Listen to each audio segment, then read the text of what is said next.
Bonjour à tous, marhaba bikoum, c'est un plaisir de vous retrouver une nouvelle fois sur Média TV pour 11 Dito et on va parler de beaucoup de sujets aujourd'hui, on en a 3 d'ailleurs, comme à chaque rendez-vous. Les repas d'affaires, mode d'emploi ou plutôt étiquette et protocole.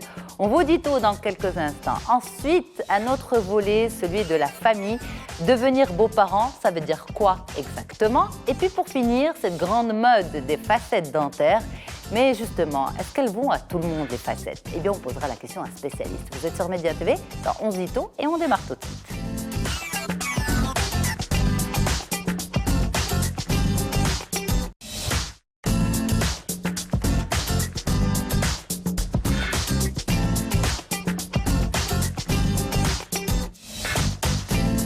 Merci infiniment pour votre confiance. C'est un plaisir de vous retrouver une nouvelle fois. Et je suis très heureuse de retrouver ces personnes qui ont accepté de faire l'émission aujourd'hui avec moi, à commencer par vous, Rita Alami, marhaba. C'est un plaisir de vous avoir.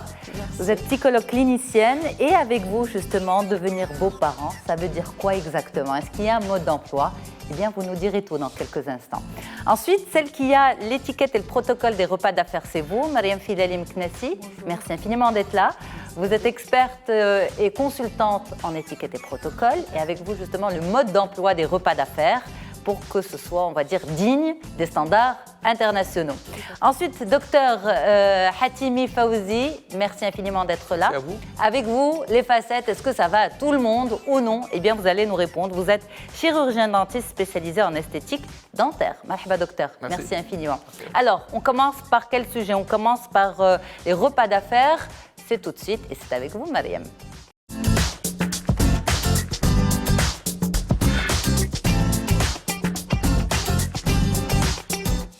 Donc on y va pour ce sujet, Mariam Filali Mknessi, mais d'abord je pose la question autour de la table. Est-ce que vous avez l'habitude, on va dire, de travailler autour des repas d'affaires, ce qu'on appelle les repas d'affaires Rita Alami, conclure des contrats ou voilà, même quand on est psy, je pense qu'on... je dirais oui quand je reçois à la maison les amis de mon mari sur le plan professionnel. Sur le plan professionnel, ce qui arrive assez souvent, oui.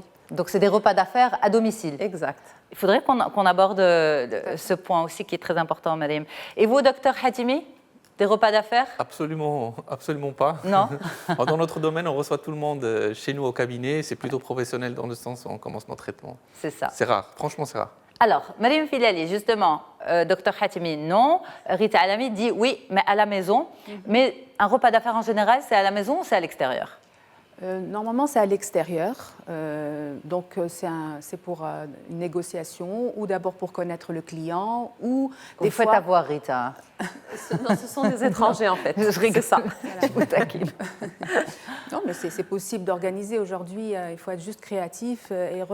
Pour moi, c'est juste connaître les règles de l'étiquette des repas d'affaires. C'est ça. Il y a une règle, il y a il y a une étiquette, il y a un protocole, il y a des règles à suivre. En fait, les repas d'affaires ne s'improvisent pas parce que c'est des moments délicats. Des fois, c'est des très grosses négociations qui se tournent autour de la table et donc il y a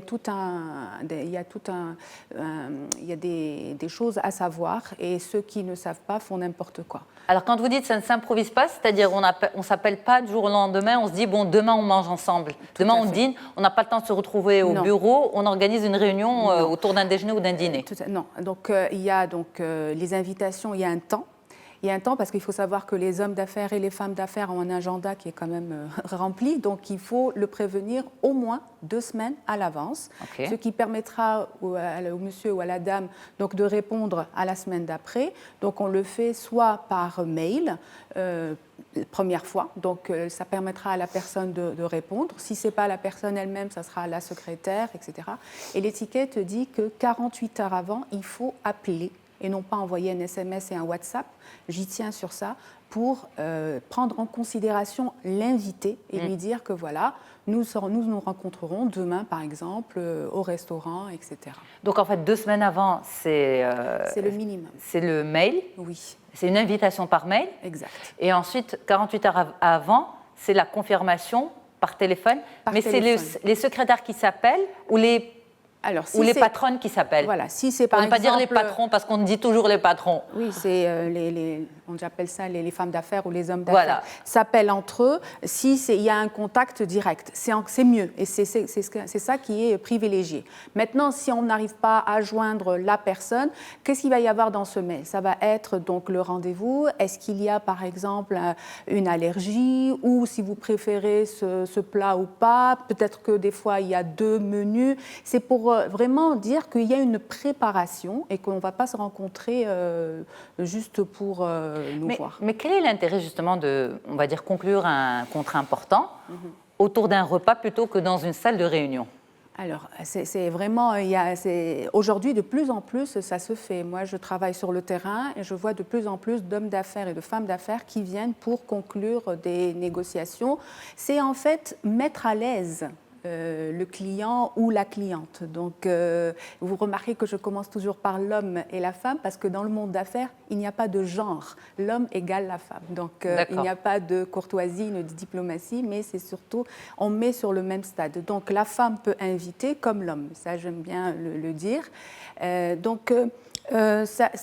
C'est mettre à l'aise l'autre personne, c'est un premier contact, c'est des fois voir qu'on sait se comporter à table, c'est important, même si c'est pour certains c'est un petit détail, mais c'est un très grand c'est un très privilège, grand détail, c'est des connaissances. Savoir se comporter avec des étrangers aussi, parce que, comme je vais expliquer, la méthode universelle, donc celui qui ne sait pas utiliser la fourchette, le couteau, la cuillère, commencer par le verre d'eau, par le verre de jus, comment connaître un peu. Donc tout ça, ça regroupe, c'est une image qu'on donne positive. Et pour moi, aujourd'hui, même les recrutements, je vois vraiment, même les recrutements peuvent se faire autour d'un repas d'affaires. Oui. Carrément, ce qu'on appelle un repas d'affaires. Oui, donc ça on a l'invitation, mais on a aussi le choix du restaurant. Donc madame a dit que c'était chez elle, c'est formidable puisqu'on maîtrise tout, mais le choix du restaurant reste quelque chose de très important parce que l'homme d'affaires ou la femme d'affaires doit sortir, connaître les maîtres d'hôtel, et il n'y a rien de mieux quand on rentre, déjà savoir où est-ce qu'on va placer, déjà connaître les menus, qu'est-ce qu'on va manger. Alors l'étiquette dit, c'est soit international, soit marocain. D'accord. Donc on ne va pas aller lui faire découvrir des mets exotiques ou quelque chose. On ne peut pas te découvrir pour un repas d'affaires. Du tout. Non. Du tout. Donc ça va être international ou marocain, donc ça d'une part. Ensuite, il y a ce qu'on appelle les recommandations et le personnel du restaurant. C'est très important, c'est-à-dire que quand d'abord on rentre avant, on reçoit, on ne rentre pas en même temps avec les On va parler de deux présidents, deux grosses têtes. Oui. Est-ce que ce protocole s'applique aussi, quelle que soit, on va dire, la hiérarchie, le niveau de hiérarchie? Bien entendu. Alors, ce n'est pas lui qui va organiser de cela, mais il a la secrétaire ou l'équipe qui organise. Exactement. Mais une fois sur place, qui reçoit? C'est lui Okay. qui va recevoir. Donc, il viendra avant, et c'est ce qui se passe, il viendra avant pour accueillir l'invité, il se lèvera pour l'accueillir, il saura d'avance quel est le menu qu'il va lui proposer, et il n'y a rien de mieux que dès qu'il arrive, il dira, voilà, nous allons manger, ou nous allons avoir un petit apéritif, ou après un repas, et après un dessert. Ça veut dire que il s'y connaît. Connaître aussi donc, tout ce qui se suit, c'est-à-dire il peut très bien communiquer avoir une relation avec le responsable de salle pour être en complicité. Alors, on parle affaires à quel moment? On a organisé tout ça. Ça, c'est très important parce que normalement, on ne parle pas affaires. Ça s'appelle repas d'affaires, mais logiquement, on ne parle pas affaires. Okay. Oui, c'est du ça. tout. Normalement, non. L'étiquette dit on ne parle pas, sauf que, évidemment, les gens d'affaires, dès qu'ils se rencontrent, c'est la première des choses. Alors, même, pardon, madame, quand vous dites on ne parle pas affaires, pourtant c'est un repas d'affaires, ces gens, leur temps coûte beaucoup d'argent. Oui. Donc, on n'a pas 2 heures à perdre juste alors, pour il faut bien savoir, on ne signe pas de contrat dans un repas d'affaires. Ça, c'est clair. On le signe au bureau. Okay. Mais, sauf qu'il y a ce qu'on appelle le stade de conversation, c'est-à-dire qu'on va commencer d'abord par parler du lieu, du trajet, du restaurant, de notre culture culinaire, par exemple. Ça va aller petit à petit, donner des opinions, partager un article du matin en économie, attention, les sujets qui fâchent. Ok. Donc il ne faut surtout pas parler de choses qui vont Des choses déranger. délicates. Et arrive le moment où on va parler affaires. C'est celui où le serveur viendra ramasser le plat principal pour arriver au Donc, dessert. entre, on va dire, l'entrée, le plat, on ne parle pas business. Non, on parle C'est comme de ça que ça se tout. passe, Rita, On parle à la de maison. tout. Souvent, je ne comprends pas ce qu'ils disent parce qu'ils parlent des langues anglais et espagnol, je ne comprends rien. D'accord, donc vous ne savez pas ce qui se passe. Non, non, moi je sais cuisiner, c'est tout. Super. Donc voilà, et c'est à ce moment-là qui c'est le moment important. C'est là où on va dire Le très dessert. bien. Avant. C'est pour ça qu'on tard, normalement, quand on peut recevoir le dessert, il y a un moment qui est plus long entre l'entrée et le plat. En fait, entre le plat et le dessert, vous voulez Le plat dire et le dessert. Mais entre l'entrée et le plat, c'est rapide. C'est rapide, c'est et ça. on repose. D'où Par contre, l'intérêt de l'autre, briefer le maître d'hôtel sur, écoutez, quand vous allez débarrasser, là, c'est un repas d'affaires, Il le faut. laissez-nous le temps de discuter avant de servir le dessert. Oui, et ça c'est très important et les gens ne sont pas conscients. C'est que quand on va dans un restaurant, les serveurs ne sont pas conscients que des fois c'est un repas d'affaires. Pourquoi je dis ça? Il faut faire attention à l'environnement, à la musique. Il faut faire attention à ne pas poser deux entreprises côte à côte. Ah. Ce sont des petits détails qui pour certains c'est une logique, que pour d'autres non. Donc il faut dire c'est un repas d'affaires, c'est un repas important. C'est pour moi ça c'est vraiment donc il faut que je négocie cela, il faut que je réussisse. Et la réussite se pose par l'intelligence et par la connaissance de l'étiquette. Et par la préparation. Et par la préparation. C'est Donc, très revenons important. au dessert. Le entre-plat principal et dessert.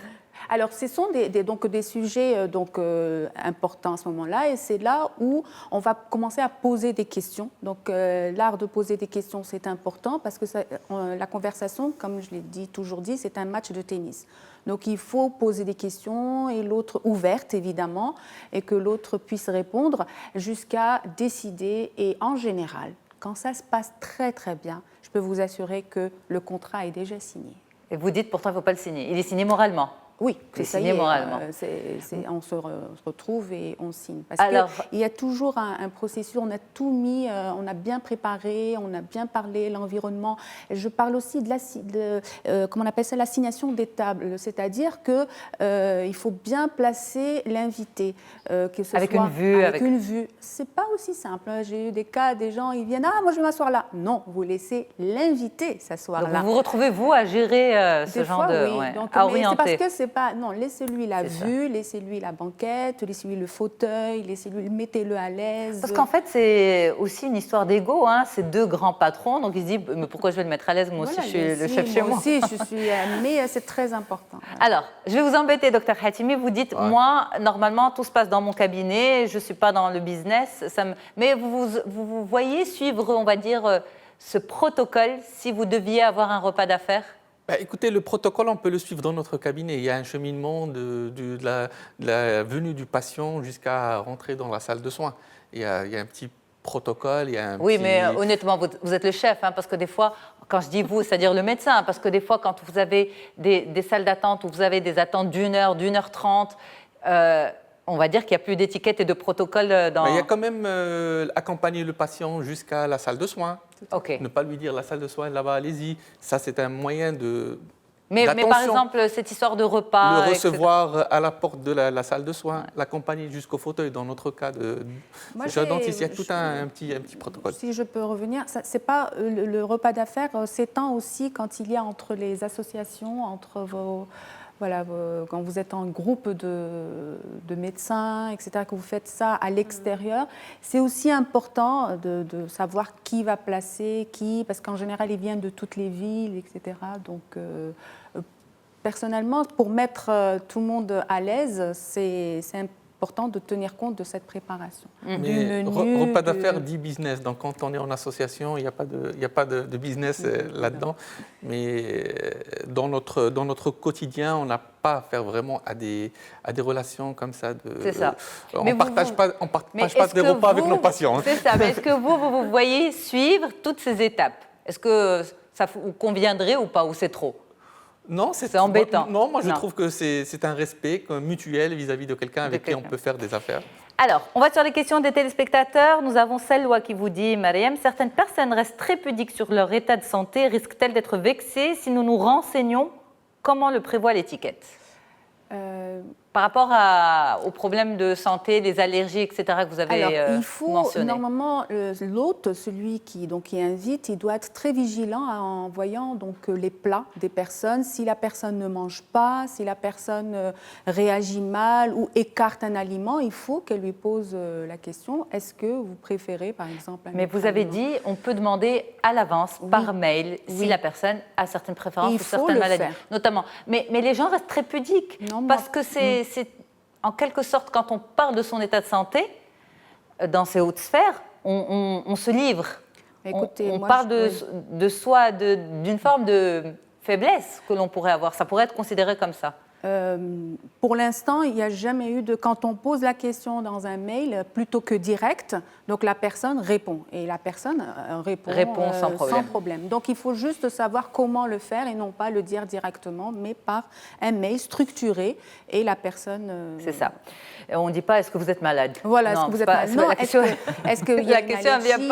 Est-ce que vous êtes végétarien ? Est-ce que vous avez des préférences ou des choses qu'on éviterait ? Ou est-ce que vous ne mangez pas de viande ou plutôt que du poisson ? Et c'est ça le rôle aussi de l'hôte, c'est-à-dire on présente toujours un menu où il y a par exemple du poisson et de la viande, de penser à l'invité et éventuellement aux alternatives, s'il n'aime pas ça. Alors, vous avez une autre question de la part de Mounir qui vous dit « Mes clients choisissent parfois des endroits très bruyants, nous n'arrivons pas à discuter nos projets, comment faire la remarque sans les froisser ?» Alors d'abord, première remarque, ce ne sont pas les clients qui choisissent les endroits, mais c'est l'hôte qui choisit l'endroit. Donc c'est l'hôte qui est le chef d'orchestre, c'est lui qui organise. Ici, il y a une préparation, une organisation. Normalement, le client, il se plie à cela. C'est pour ça que ça doit être parfait, ça doit être selon les règles de l'étiquette. Donc, pour moi, les clients qui choisissent, c'est pas d'abord, déjà, ce n'est pas comme ça. C'est l'inverse. C'est l'hôte qui invite, c'est l'hôte qui choisit le menu, qui choisit l'emplacement, qui choisit l'environnement, qui choisit tout. Jusqu'à la fin. Merci beaucoup, Mariam. Merci infiniment. On continue l'émission ensemble. On a d'autres sujets. On va parler des facettes dans un petit moment avec vous, docteur Hatimi. Mais pour l'heure, on parle famille.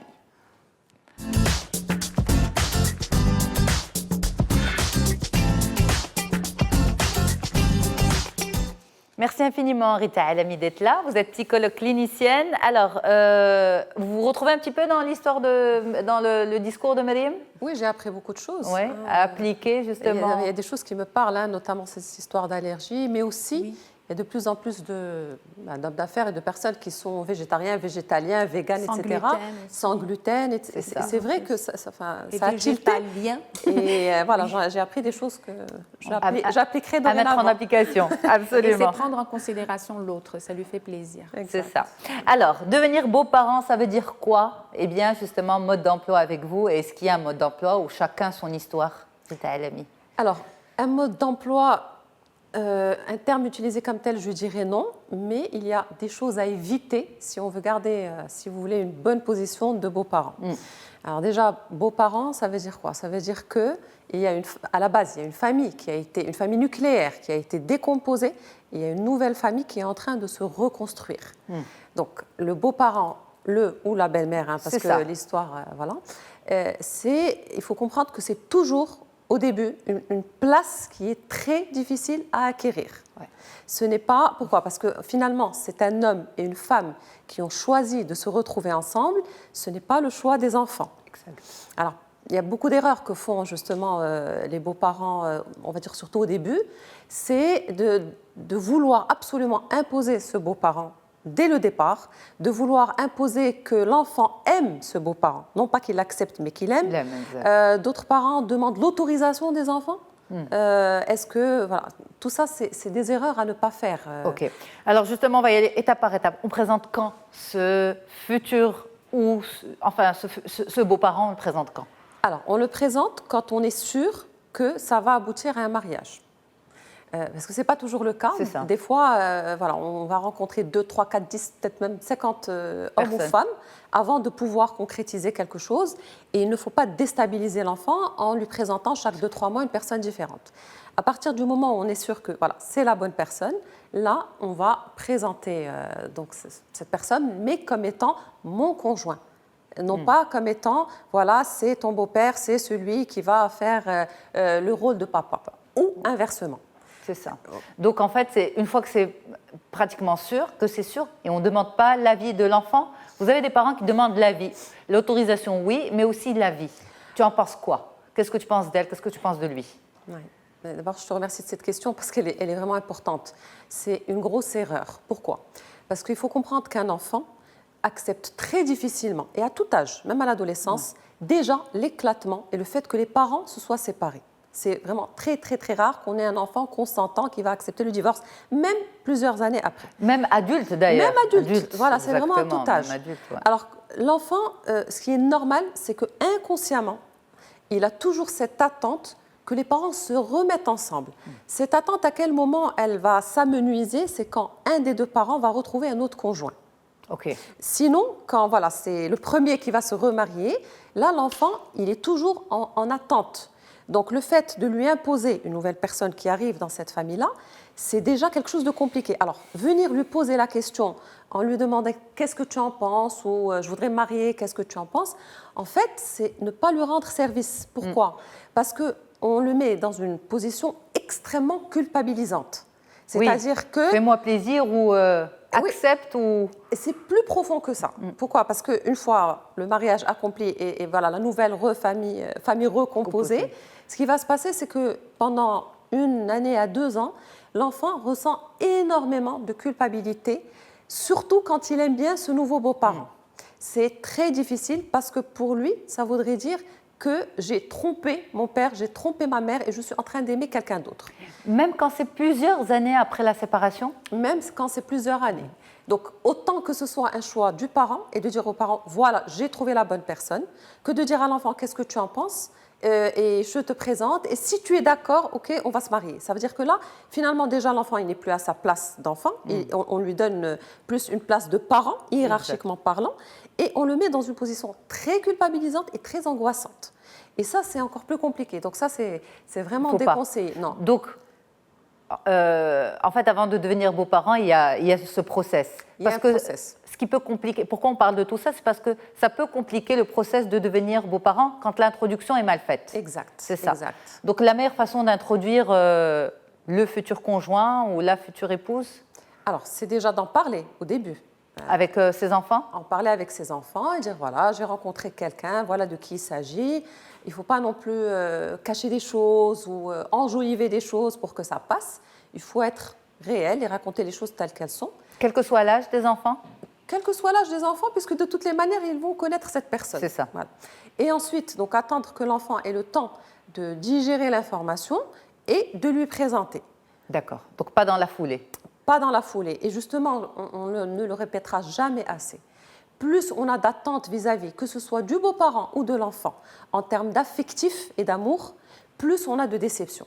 Quand on va être beau-parent, quand on va avoir un beau-père ou une belle-mère, la première des choses à comprendre, c'est qu'on a besoin de temps.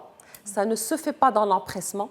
Et à chaque fois qu'on essaie de faire vite, on finit par faire éclater cette nouvelle famille. Donc c'est vraiment le temps. L'acceptation, elle se fait avec le temps. Et ce temps, en fait, il sert à quoi? Il sert à connaître cet enfant. Enfin, là, on va parler de la position beau-parent. En tant que beau-parent, déjà, on va connaître cet enfant. Pourquoi? Parce que quand on a conçu son propre enfant, en tant que mère ou en tant que papa, on a eu 9 mois pour penser l'enfant, pour l'idéaliser, pour l'imaginer, comment il va être physiquement, en termes de caractère. On va l'identifier, on va se projeter dans l'avenir. Donc, c'est une préparation psychologique pour les deux parents. Et ensuite, on a la première phase qui est celle où on va connaître cet enfant, avec des désillusions, mais aussi des choses positives. Et puis, voilà. Donc, et ensuite, il y a la phase de l'éducation à proprement dit. Qui arrive. Donc, en fait, c'est tout un process qui fait qu'on va passer du père ou de la mère au couple parental Et donc, ça nous permet de nous accorder à on ne réalise cette pas, famille. nous qui ne sommes pas psy, on ne réalise pas en fait que les 9 mois sont faits pour connaître l'enfant et que la première année est faite. On pense que grossesse, arrivée du bébé, etc. Mais on ne se dit pas que. Prise de poids, mais mauvaise nuit, je ne voulais pas parler de ça. Je ne voulais pas parler de tout ça. Mais on ne se dit pas finalement, c'est que inconsciemment, il y a des choses qui se font, qui se préparent, qui se mettent en... La nature est tellement bien faite. Exact. On va marquer une pause et on revient pour continuer la discussion.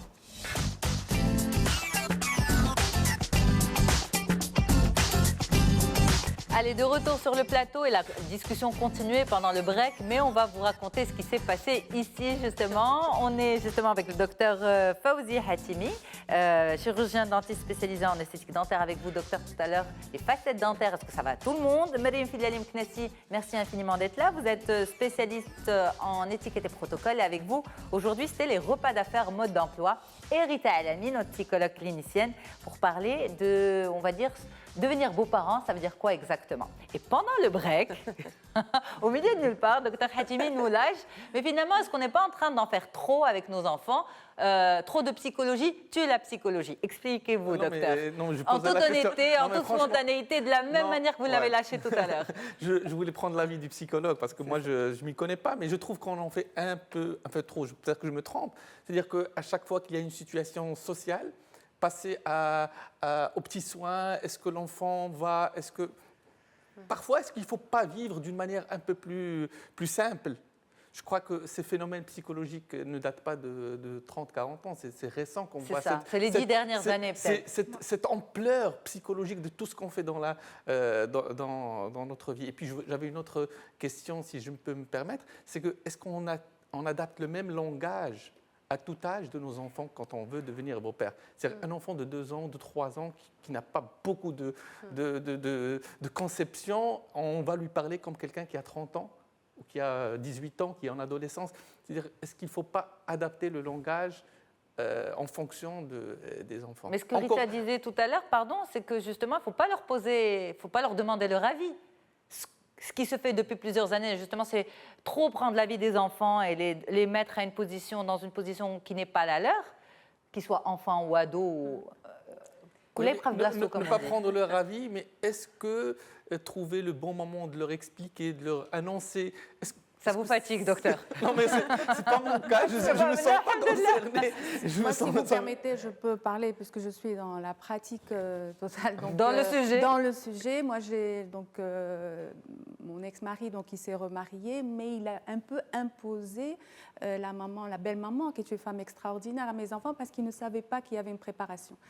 Et j'ai joué un grand rôle dans ça, parce que j'ai essayé d'expliquer... Mais vous savez, vous avez lâché un lapsus, vous avez dit, il a imposé la maman. Ça veut dire que pour vous, cette femme, elle a quand même de l'affection maternelle. Bien sûr, et pour moi, elle a un rôle important, et c'est ça, parce que c'est normal, un couple, c'est pas obligatoire qu'ils s'entendent, il peut se séparer, et ça reste une famille, 2 familles se recomposent.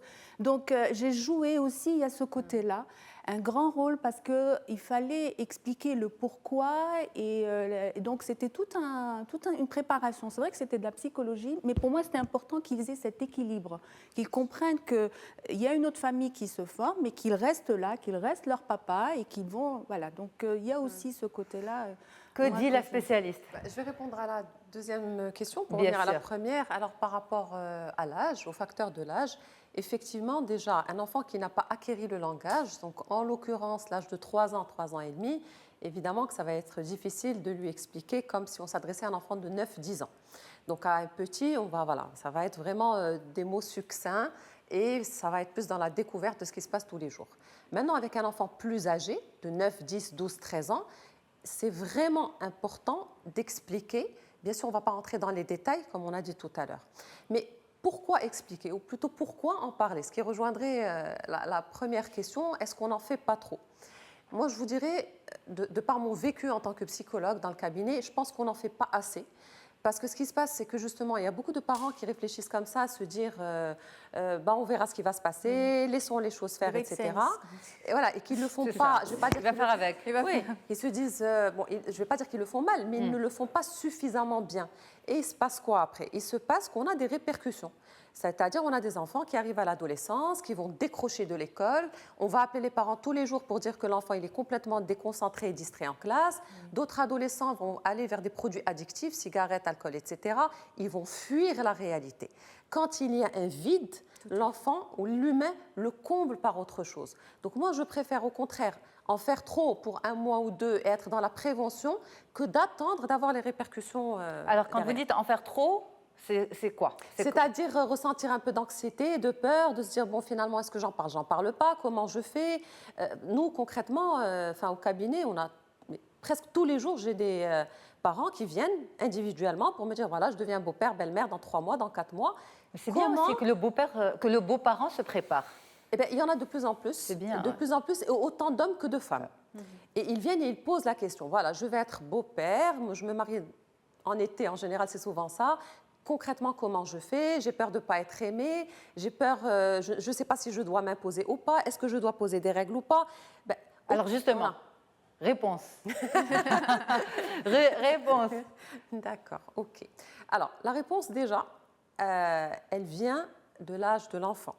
Ça, c'est déjà très important. Pourquoi? Parce qu'un enfant qui est tout petit, qui a 2-3 ans, il a vraiment besoin d'avoir cette image imago-paternelle et non pas le père. Le père, il est à sa place et la mère, elle est à sa place. Mais il y a quand même une fonction qui doit être tenue et maintenue. Okay. Et là, ça dépend de qui? Ça dépend du conjoint. Est-ce que ce monsieur ou cette femme que je vais épouser, est-ce qu'elle accepte de me donner ma place? Est-ce qu'elle me fait suffisamment confiance pour me laisser donner du temps quand je peux à ces enfants-là, les aimer, si j'arrive à les aimer petit à petit dans le temps, faire des remarques, ne pas me sentir tout le temps dans la culpabilité. Parce que ce n'est pas que l'enfant. Souvent, quand il y a des problèmes, c'est que l'homme ou la femme, le conjoint, ne laisse pas la place à l'autre. Et le parent, attention, le parent voilà, biologique. Attention, si tu dis ça, on va plus t'aimer, etc. Mais voilà, c'est toujours plus difficile pour la belle-mère. D'accord, on va prendre l'exemple justement de la belle-mère, la femme qui arrive, et donc elle a besoin de quoi? De se mettre d'accord avant avec cet homme qu'elle épouse, le papa de ses enfants, qui se mettent d'accord avant sur ces points-là? C'est important? Oui, c'est important. Pourquoi? Alors déjà, la belle-mère... Alors dans ce cas-là, pourquoi il l'épouse? S'il n'est pas d'accord pour lui donner, on va dire, pas une carte blanche, mais un accès simplifié à sa famille. C'est pas qu'il n'est pas d'accord, c'est que c'est souvent compliqué à mettre en œuvre. Okay. Et c'est aussi très culpabilisant. J'ai privé ces enfants de leur mère et je leur ramène une femme qui n'est pas leur mère et qui va être là H24. C'est quand même compliqué. J'ai peur d'être un mauvais papa. J'ai peur qu'il se passe des choses quand je suis au travail et que des choses qui me passent en dessous de la table. C'est beaucoup d'anxiété. La phrase que j'entends très souvent, j'ai peur que mes enfants soient traumatisés. C'est ça. Donc, il y a quand même beaucoup d'anxiété qui est légitime d'ailleurs. Mais c'est légitime, mais en même temps, on se dit, mais dans ce cas-là, qu'est-ce qui pousse ces gens à se remarier si finalement, au fond, il n'y a pas cette confiance en l'autre? Parce que ça veut dire qu'il y a en quelque sorte un manque de confiance. Souvent, la confiance, elle ne manque pas en l'autre. C'est un manque de confiance dans la situation. Parce qu'au début, ils étaient 2. Ils se sont rencontrés, il y a de l'amour, il y a de l'affection, il y a des attentes. Ils vont construire quelque chose. Mais il y a des enfants derrière. Et c'est plus difficile quand il y en a des 2 côtés. C'est ça. Et donc, en fait, il va falloir reconstituer une famille, finalement, avec plusieurs points d'attache, et plusieurs origines et plusieurs histoires. Donc, il n'y a pas de mode d'emploi, en fait. Il n'y a pas de mode d'emploi. Il y a des modes d'emploi, si on veut, individuels, en fonction de l'histoire de chacun et de l'histoire de chaque beau-parent et surtout de chaque enfant. Parce que ces enfants-là, on est en train de parler des enfants, ces enfants-là, on ne doit pas oublier que quand les parents ont divorcé, ils ont certainement connu des souffrances, des difficultés, ils ont leur histoire, ils ont aussi leurs attentes. Qu'est-ce que j'attends de ce beau-père ou de cette belle-mère? Donc c'est vraiment quelque chose qui se fait tous les jours, petit à petit, en connaissant l'enfant, le beau-père aussi ou la belle-mère, elle va apprendre à connaître ses enfants, connaître les failles, les fragilités. Et voilà. Il faut prendre son temps. Il faut prendre son temps et il ne faut pas hésiter à consulter quand on sent qu'on a des questions. Vaut mieux poser des questions qu'attendre que ce soit trop tard. Alors justement, nous avons 2 questions pour vous. Vous avez une première personne qui vous dit « Je trouve mon mari très laxiste avec ses enfants de 4 et 8 ans.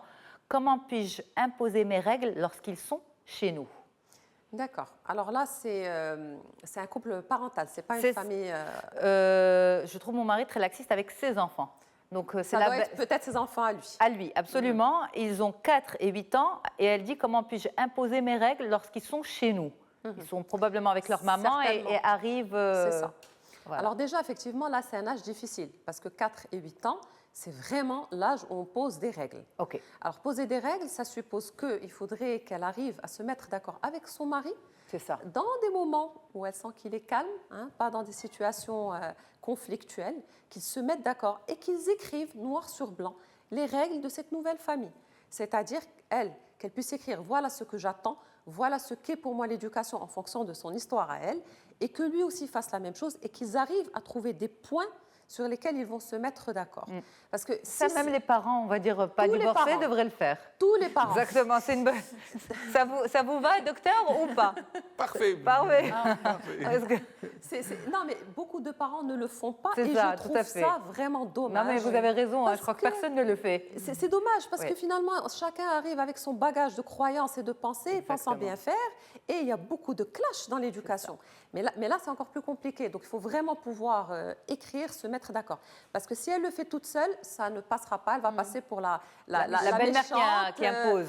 celle qu'on trouve dans les dessins animés, la belle-mère sorcière, C'est etc. ça. Donc, vraiment, c'est la mauvaise belle-mère. Alors, on a une autre question, cette fois-ci de Béchir, qui vous dit « J'ai beaucoup d'affection pour la fille de ma femme, mais j'ai peur de lui exprimer, de peur d'être rejetée. Oui, ça c'est un ressenti qui est tout à fait normal. Je pense qu'ils doivent être au début, ils doivent être en train de se connaître, on va dire. Ok. Donc c'est tout à fait normal et il va apprendre petit à petit à mesurer, à donner la juste dose d'amour et à voilà, ne pas trop attendre parce qu'il sera peut-être rejeté au début et c'est normal. C'est pas grave. Non, c'est normal. C'est normal, Ce ok. rejet est normal parce que l'enfant, comme j'ai dit tout à l'heure, il a toujours peur, il est dans la culpabilité. Je n'ai pas le droit d'aimer. Et tu vois, Yasmine, là, ça me parle parce que j'ai vraiment beaucoup de jeunes filles, énormément de 16, 17, 18 ans en thérapie, qui me disent « Mais moi, j'adore mon beau-père et pourtant, je ne lui parle pas, je ne lui adresse pas la parole, je peux même l'agresser parce que finalement, je me sens coupable, j'ai l'impression de faire du mal à mon père. » Mais alors, dans ce cas-là, dans ce genre de situation, c'est le rôle de qui de aussi donner cette autorisation, cette clé d'ouverture? C'est aux parents qui ne s'est pas remarié, c'est à l'autre parent. Par exemple, le cas de ces filles, c'est le père biologique qui doit donner l'aval pour faire baisser la pression, rassurer. C'est difficile quand même. C'est difficile. Ça, c'est le papa qui parle. C'est difficile quand même. Non, mais pour libérer ces enfants, en fait, pour les libérer émotionnellement. Parce que finalement, eux n'ont rien choisi, n'ont rien décidé. Quand les parents ont décidé de divorcer, c'était, j'imagine, contre leur propre gré à eux, ces enfants. Quand quelqu'un d'autre arrive, c'est que finalement, ils ne le voulaient pas. Et finalement, si cette relation positive arrive à se créer entre cet enfant et ce beau-parent, et que le seul blocage, c'est que j'ai peur de trahir papa, alors que papa, lorsqu'il voulait partir, il est parti, je veux dire, c'est quand même d'un égoïsme incroyable de la part de ceux qui sont partis. Oui, mais c'est plus compliqué que ça. Parce qu'en fait, déjà, cette pensée, elle met du temps à émerger. Souvent, c'est quelque chose qui est refoulé à niveau inconscient. C'est-à-dire que les jeunes, quand ils arrivent en thérapie, ils vous disent « je ne sais pas ce qui m'arrive. Ok, je suis mal, mais je ne sais pas pourquoi. Je suis très mal, je pleure, je m'enferme dans les toilettes, je pleure des heures, je fais des cauchemars, je ne sais pas pourquoi. » Donc, c'est vraiment un travail thérapeutique, un travail d'analyse de fond qui va nous permettre justement de libérer ces enfants-là, mais pas en attendant que ce soit le papa qui donne... Si la maman ou la maman le papa qui le fasse. intervient, c'est-à-dire essaye de lui dire non, il faut le considérer comme aussi un... Par exemple, voilà, le rôle de Myriam avec ses Ou le enfants, rôle du papa c'est ta belle-mère. Est-ce que ça joue? Est-ce que ça permet Bien aussi... sûr. Bien sûr, ça aide parce que ça autorise l'enfant à C'est aller ça, de l'enfant. autoriser l'enfant à aller vers l'autre. C'est ça, c'est pour ça que je disais le Mais papa des fois, dans c'est le pas cadre. suffisant. C'est pas malheureusement. suffisant. Des fois, c'est suffisant, des fois, ça ne l'est pas du tout. Ok. Eh bien, merci beaucoup. Moi, Rita. oui, bien sûr. Moi, j'avais une petite question. Est-ce qu'on a la même attitude quand ce n'est pas un divorce, c'est une mort? Le décès, oui. Le décès. Alors, quand il y a un décès, c'est toujours plus compliqué parce que c'est très lourd à porter psychologiquement parlant. L'enfant continue des années et des années, après même 20 ans après, à être dans la souffrance et dans un deuil. Donc, accepter un beau-parent, c'est encore plus compliqué. Il y a beaucoup de culpabilité et là, ça passe très souvent par une thérapie. Une thérapie. Quand la personne se rend compte qu'elle en a besoin. Oui. Parce que oui. parfois, malheureusement, il y a des non-dits, mais il y a aussi on va dire, une incapacité ou un refus de voir la réalité en face. Exact. D'accepter la souffrance et la raison de la souffrance, etc. Parce qu'il y a aussi peut-être ce sentiment, en fait, vis-à-vis du parent qui est resté, qui s'est remarié. Je ne peux pas lui faire ça, je ne peux pas lui faire de mal, je ne peux pas le culpabiliser. Il a tellement fait pour nous, elle a tellement fait pour nous. Exact, exact. Et des fois aussi, on doit avoir des parents suffisamment ouverts aussi d'esprit pour accepter d'aller voir quelqu'un pour se faire aider. Bon, c'est un sujet à part entière. On en reparlera, Dr Hatimi. Et merci en tout cas de l'avoir soulevé ici sur le plateau. On parle cette fois-ci, sans transition, de facettes.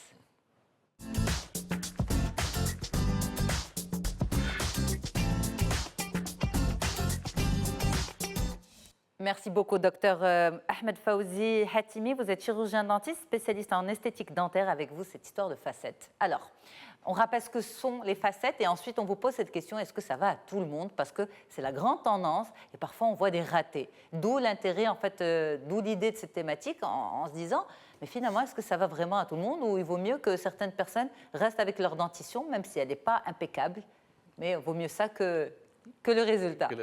Alors les facettes, c'est quoi? Les facettes, c'est une technique qui permet d'embellir un peu les dents, mais c'est une technique assez spéciale. C'est une technique qui se fait par des fines couches pelliculaires de céramique. Enfin, ça peut être du composite, mais c'est surtout en céramique, qu'on pose sur la dent, qu'on colle sur la dent, et qui nous permet de changer un peu et la forme et la teinte des dents. Alors c'est une lentille, c'est une forme de lentille? C'est comme un faux angle. On donne souvent l'exemple des faux angles qu'on pose sur les dents. La résine. Ou d'une lentille pour les yeux. C'est une fine couche pelliculaire qui fait aux alentours de 0,6, 0,7, 0,8 mm, normalement, qu'on pose sur la surface visible de la dent. C'est pour ça qu'on appelle facette, c'est-à-dire sur la face de la dent. Et souvent, c'est sur les dents antérieures, les 6 ou 8 dents de devant. Donc, en fait, on ne met pas des facettes partout. Est-ce qu'on peut en mettre juste sur une dent? Ou ça va toujours de pair ou C'est très, très, très difficile de réussir un cas où on posera qu'une seule facette au milieu. D'accord.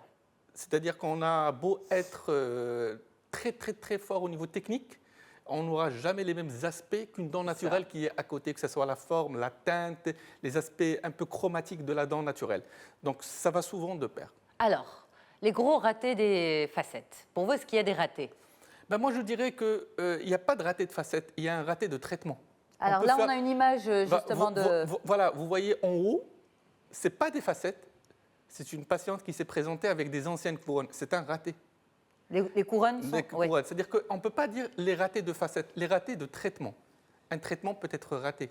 Ce n'est pas spécifique aux facettes. Oui, mais par exemple, quand vous voyez des facettes qui sont, on va dire, beaucoup... Je ne sais pas, mesdames, si vous avez déjà vu ça, mais des dents très grandes, des facettes très grandes, plus grandes, on ne voit que ça. Ça, c'est un raté de traitement ou c'est un raté de facettes? C'est-à-dire que l'élément le plus important, c'est l'indication.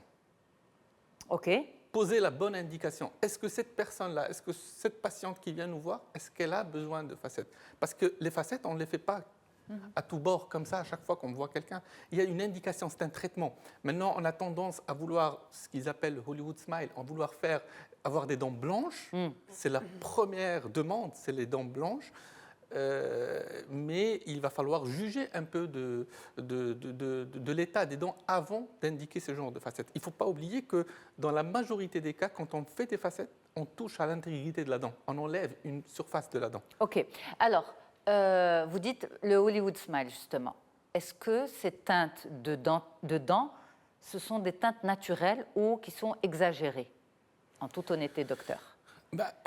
Le choix de la teinte, c'est un grand sujet. Et puis, on a un teintier où on choisit les teintes. Il y a des teintes qui ne sont pas naturelles, mais qui existent dans un teintier. C'est ce qu'on appelle les teintes bleach, c'est-à-dire tout ce qui est teinte blanche. Trop blanche. Voilà. Sur les teintes bleach, il y a des degrés. On passe du bleach 1 au bleach 4, c'est-à-dire que c'est de trop blanc. Mais après, ça fait pas joli, ça fait mal. Enfin, voilà, je ne sais pas, mais je vous pose la question. Mais moi, j'ai l'impression parfois d'être choquée par ce genre d'image. Quand la personne sourit, on ne voit que ses dents. Et ça se voit que c'est extrêmement artificiel. Voilà. Alors maintenant, la tendance mondiale serait l'esthétique se résume au naturel. Ça, c'est la tendance mondiale. Avant, les années 70, c'est pour ça qu'on appelle ça le Hollywood Smile, la tendance était vers le trop blanc, c'était artificiel, mais c'était voulu. Maintenant, quand on dit qu'un traitement est réussi, c'est un traitement qui passe inaperçu. Donc, forcément, on peut faire des facettes avec des teintes très très jeune. OK. Jaune. Oui, Ok. le but Non, c'est mais de c'est pas le passer but non naturel. plus. C'est Non, mais ça, mais- non, mais le but n'a jamais Exact. été, pour les facettes, le but n'a jamais été le blanc. OK. Le but n'a jamais été le blanc. Parce que les facettes doivent régler deux problèmes, peuvent régler deux problèmes. Un problème de teinte OK. et un problème de forme. Il y a des gens qui ont un problème de forme des dents et qui veulent aligner leurs dents Sans passer par le traitement? sans passer par des traitements. On a là des dents où il y a une fracture sur une dent. Ces gens-là ne veulent pas avoir des dents blanches. On voit qu'il y a en bas une photo des facettes, mais c'est une Mais teinte. alors cette personne, on va dire, à part on va dire la dent qui est cassée, la dent qui est cassée aurait pu être réparée par un composite? Bah, le composite a beaucoup d'inconvénients. Première des choses, il change de teinte après un certain temps. Deuxième des choses, il y a un joint, une limite entre le composite et la dent naturelle. Ça fait un trait au milieu de la dent. On n'a pas cet aspect uniforme d'une facette. Il y a beaucoup d'inconvénients. D'accord. Et on n'a pas le même mimétisme par rapport à une dent naturelle. Le composite ne donne pas l'effet d'une dent naturelle. OK. On parle des indications des facettes. À quel moment vous pensez qu'une personne devrait poser des facettes? Bah, les facettes règlent deux problèmes en général. Premier problème, c'est le problème de teinte. Les gens qui ont des problèmes de teinte, de couleur des dents.